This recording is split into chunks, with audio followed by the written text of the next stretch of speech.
When getting ready to purchase a home, your credit score is one of the top 3 things that you need to buy a home. The other 2 that I think are important are having funds and being employed. If I had to put it in order, I couldn't, because no matter what, you need all 3. Today, we're going to focus on how you can achieve the score you need to buy a home. Credit score of 620 or above and as low as 580 can qualify you to get a mortgage. If you like what you hear, click that like button, subscribe, and turn on that notification. Let's go.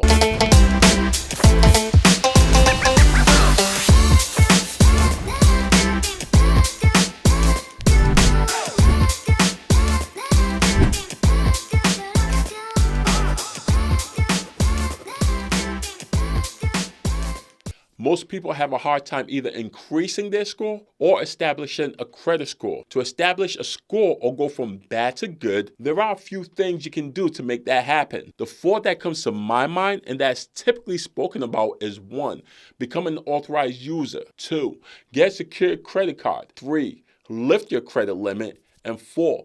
Pay your debts on time. Each one of these can be done simultaneously and can be done as a combination. Hope that makes sense. To be an authorized user on a credit card, it's simple. There just has to be trust between you, who's the authorized user, and the individual that's adding you to the card. The individual who's adding you to the card is known as the primary user of that card. An authorized user can be almost anyone. A child, spouse, partner, sibling, or close friend. Being an authorized user is one way to boost your credit score quickly, especially if you don't have a score to begin with. As long as the primary user is making payments on time, you should be good. If you have a score and you are a few points shy from getting the score you need, being an authorized user can help you. If you're a tad bit below 620 credit score and you are an authorized user, make sure you're paying your debts at the same time. It wouldn't make sense to be an authorized user and you're not paying your debt, especially when you're close to the score that you need to buy a home. It defeats the purpose. Here's the flip side though. It will suck if you're an authorized user and the primary user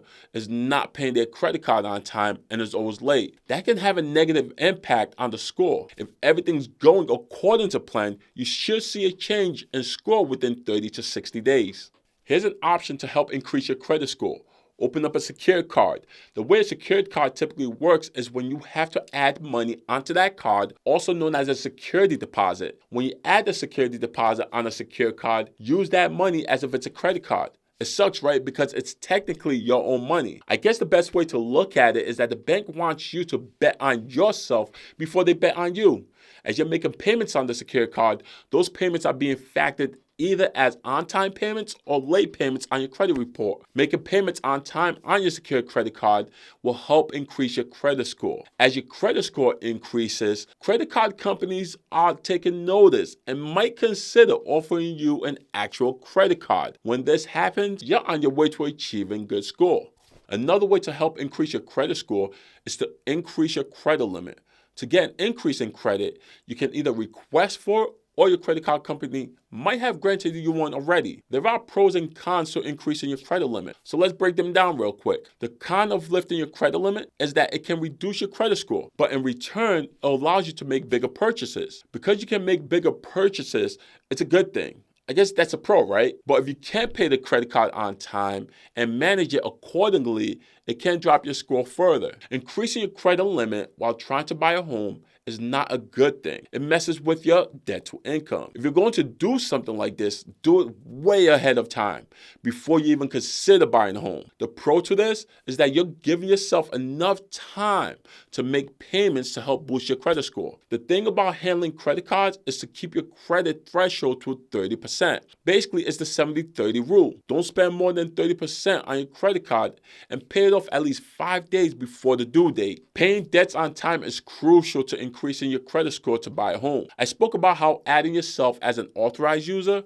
obtaining a secure credit card, and lifting your credit limit are major factors in increasing your score. If you notice though, the one thing they all have in common with one another is that they all have to be paid on time. As you pay your debts on time, lenders look at this and consider your potential worthiness of being able to get pre-approved for a mortgage. Here's another kicker. If you have a lot of debt on your credit line but are paying your bills on time, this can have a negative impact on the amount that you qualify for when it comes to getting a mortgage. And in some cases, it might pause you from getting a mortgage. The key to a successful pre-approval is your debt to income, aka your DTI. If your debt is more than what you're taking for income and you're just making the bare minimum payment on it, it can affect your chances of being a homeowner. Go back to that 70-30 rule just to be safe. I know it might be hard, especially when we all have bills, but what's important, security or debt?